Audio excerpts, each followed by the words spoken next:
Walang pinoprotektahan, walang kasinungalingan, serbisyong totoo lang.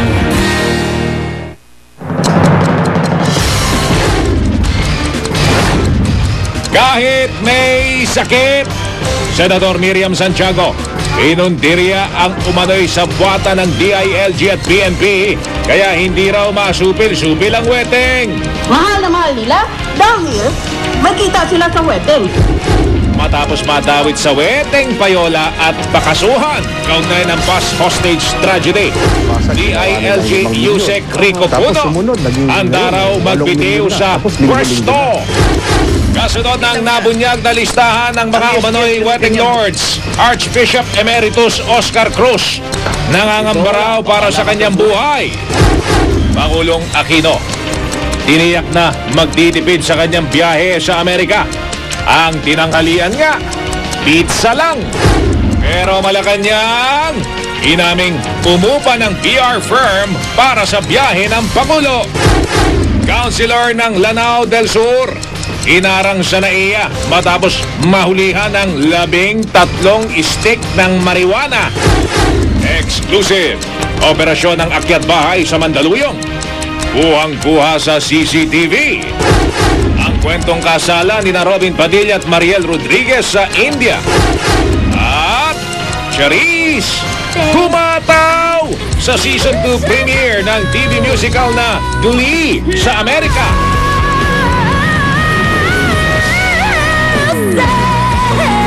Pinoy fans, proud na proud. Lea Salonga, kabilang sa mga nag-comment sa Twitter.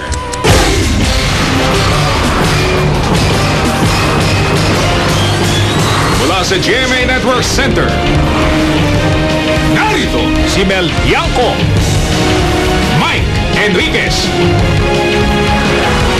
Ito ang 24 Oras.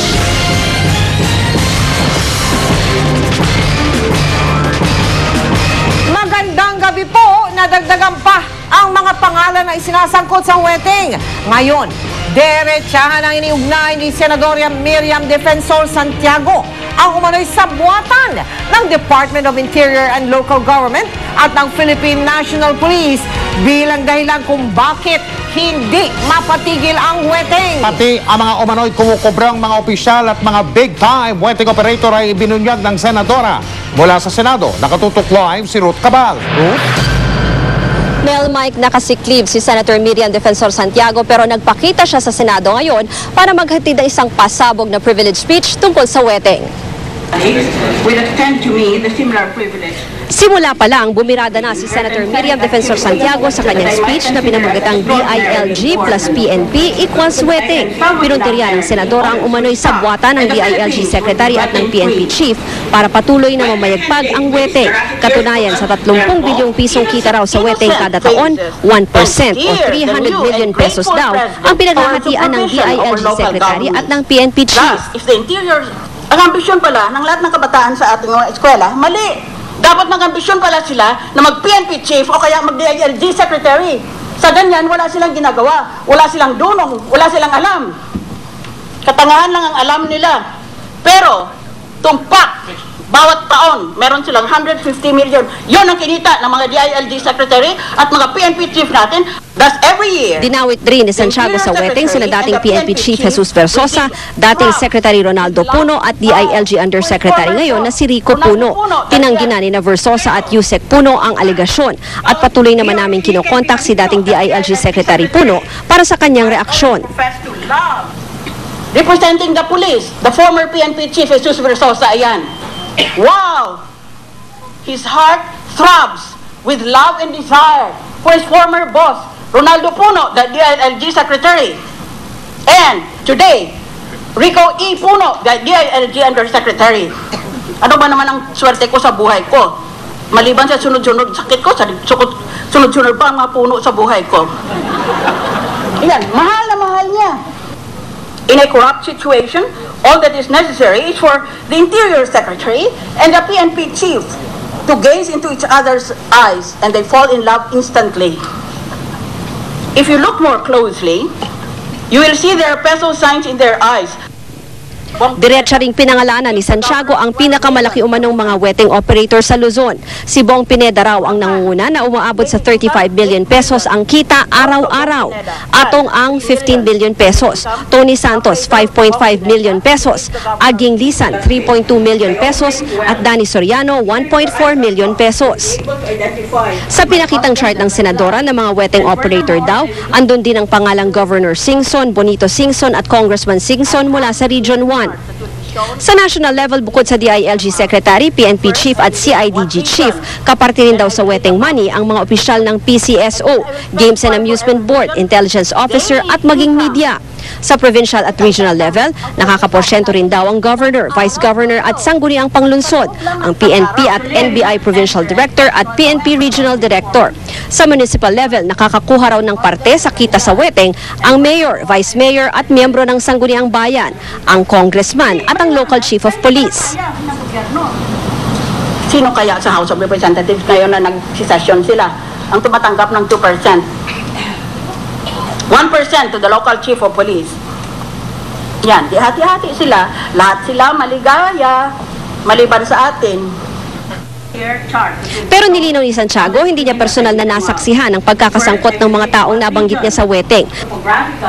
Ang mga sinabi niya raw ay galing sa mga mapagkakatiwalaan niyang informant. Every month. Tatingin ko walang matutuwa dito sa speech kong ito. Pero, kailangan gagawin natin. O tingnan nyo, mukhang gumaling na ako. Challenge in this August Senate. Our mandate on wetting is clear. Enforce the law or legalize wetting. Now please excuse me. I am compelled by ill health to go home to Quezon City. But I am also prepared to change direction if the wetting operators that I have named today proceed to send me to my maker. Thank you, Senator Soto. Thank you, Senator Subiri. Mike, pagkatapos ng kanyang speech ay lumabas na agad si Senator Santiago dahil kailangan niya parang magpahinga dahil sa sakit ng hypothyroidism. Pero sandali natin siyang na-interview at nilinaw niya nga na hindi niya dinadawit sa weteng itong si DILG Secretary Jessie Robredo at posible raw na may part 2 pa ang kanyang speech habang naghihintay pa siya ng ibang impormasyon tungkol sa weteng operations. Mike? Paano naman yung mga ibang senador, Ruth, pagkatapos ng privilege speech ni Senadora Santiago? Mike, wala nang nangyaring interpellation o pagtatanong ng ibang senador at nirefer na lamang yung kanyang speech doon nga sa Blue Ribbon at iba pang concerned committees na sa ngayon ay patuloy naman yung investigasyon. Diba sa isang linggo ay meron pa tayo ulit isang investigasyon tungkol sa weteng. Mike? Maraming salamat, Ruth Cabal. Handa raw magbitiw sa pwesto ang nadadawit sa weteng na si Interior and Local Government Undersecretary Rico Puno. Pero giit ni Puno na hindi ito nangangahulugan ng pag-amin niya sa paratang na isa siya sa mga umano'y tumatanggap ng weteng payola. Nakatutok si June Veneracion. Amin eh. Ang kwan sa akin dito is delikadesa. Kung ako'y makakasira sa ating Pangulo, hindi na ako dapat magtagal pa sa pwesto ko. Balak daw kausapin ng personal ni DILG Undersecretary Rico Puno si Pangulong Aquino pagbalik nito sa Pilipinas. Ito'y makarang madawit ang kanyang pangalan sa weteng payola scandal.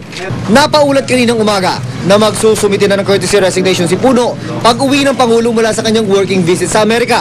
Pero pagkalipas ng ilang oras, bumalik si Puno sa nauna niyang posisyon. I'm willing to resign and kung ako yung makakabigat na sa kanya na hindi na ako nakakatulong dito sa pamamalakad, dito sa kanilang dito sa bilang katulong niya dito sa ating bansa, pwede na akong umalis. Malinis din daw ang kanyang konsensya. Talagang demolition job lang ito. Aminado rin siyang nadadamay na ngayon ng kanyang pamilya. Kung ako lang ang kanilang binibira, okay lang sa akin. Pero ngayon nga, naapektuhan na yung aking pamilya, ang aking nanay. Nakausap na rin daw kagabi ni Puno ang kaibigang si Tony Boy Cuangco. Ayon kay Archbishop Oscar Cruz, bago ang Senate hearing, dumalaw daw sa kanya si Cuangco na pinsan ng Pangulong Aquino para makiusap na magdahan-dahan daw sana kay Puno. Aminado ang DILG Undersecretary na kaibigan niya si Cuangco pero hindi niya raw alam ang paglapit ito kay Cruz.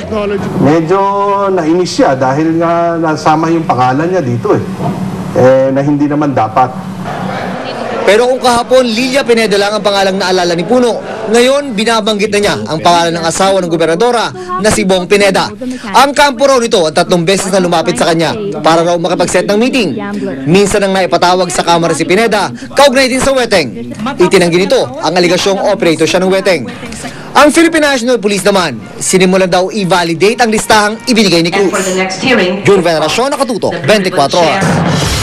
Inamin ni Archbishop Emeritus Oscar Cruz na nangangamba na siya para sa kanyang buhay pero hindi raw siya uurong sa kanyang weteng expose. Nakatutok si Sherry Ann Torres. Takot ako, hindi ako matapang. Takot ako. Ito ang ikinumpisal sa GMA News ni Archbishop Oscar Cruz, isang araw matapos isa publiko ang laman ng kanyang weteng list. Balik na raw kasi ang mga banta sa kanya ngayon. Idinadaan daw ito sa tawag sa telepono, text message at sulat na may mga nakakatakot na drawing at mensahe. Ganito rin daw ang naranasan ni Cruz nung i-expose niya ang weteng payola noong 2005. Ayun, mabuti demanda lang. Marami akong tinatanggap na bala. Ang hindi ko pala tinatanggap yung kabaong Pero takot man di raw uurong si Cruz sa kanyang expose. Ito lang daw naman kasi ang kontribusyon niya para maiayos ng konti ang buhay at moralidad ng mga Pilipino. Di rin daw siya hihingi ng bodyguard. Inaasahan na raw ni Cruz na magde-deny ang mga taong nasa kanyang listahan. Nilinaw din niya ang pagkakabanggit niya kina Charlie Atong Ang at dating PCSO Chairman Manuel Morato sa Senate hearing kahapon. Ito ay hindi dahil sa sila ang sources ni Cruz, kundi dahil sa kabisado nila ang operasyon ng sugal at small town lottery. Itinanggi ni Morato na bahagi siya ng grupo ni Cruz. Legal na weteng ang tawag ni Morato sa STL at suportado raw niya si Cruz. Lumakas ang weteng ba't na umpisahan ng STL. Kapareho na sinasabi sa akin ni Presidente Ramos noong araw during the Aquino administration, there was STL, sinakyan ng weteng. Sinagot din ni Cruz ang bintag na nagpapagamit lang siya sa mga pabor sa STL. Naman, alam mo lang papapulso waiting. Meron kaming krusadang bayan laban sa sugal. Tanda ko ito, lalagyan nila ako ng pera. Nakamonitor daw si Cruz nang ihayag ni DILG Undersecretary Rico Puno ang kanyang intensyong magbitiw na sa pwesto at labis daw siyang naawa rito. Bago ito, humingi na raw siya ng tawad kay Puno dahil sa pagkakaladkad ng pangalan nito sa weteng. Pero wala raw siya magagawa dahil yun daw ang binigay na impormasyon ng kanilang mga informante. Ako nga dapat ang mangumpisal sa kanya pero baliktad na yun Siya ang nangungumpisal sa akin. Parang nangyayari isang chismis, pinagsama ng isang chismis, nagkaroon ng ikatlo, yun ang naging totoo. Patawarin niyo po ako. Ako naman hindi naman ako Diyos. Baka ako yung aking listahan ay mali. Sana po ako, kayo nang bahala. At kayo nang magpaumanhin. Very decent, which is very respectable. Sa susunod na linggo, ang mga kongresista naman ang haharapin ni Archbishop Oscar Cruz para ituloy ang kanyang weteng expose. Pero sa pagkakataong ito, hindi na siya solo, kundi kasama na niya ang 4 hanggang 5 sa kanyang mga kasamahan sa krusada para ituloy ang kanilang kwento tungkol sa weteng. Sherry Ann Torres, Nakatutok, 24 Oras.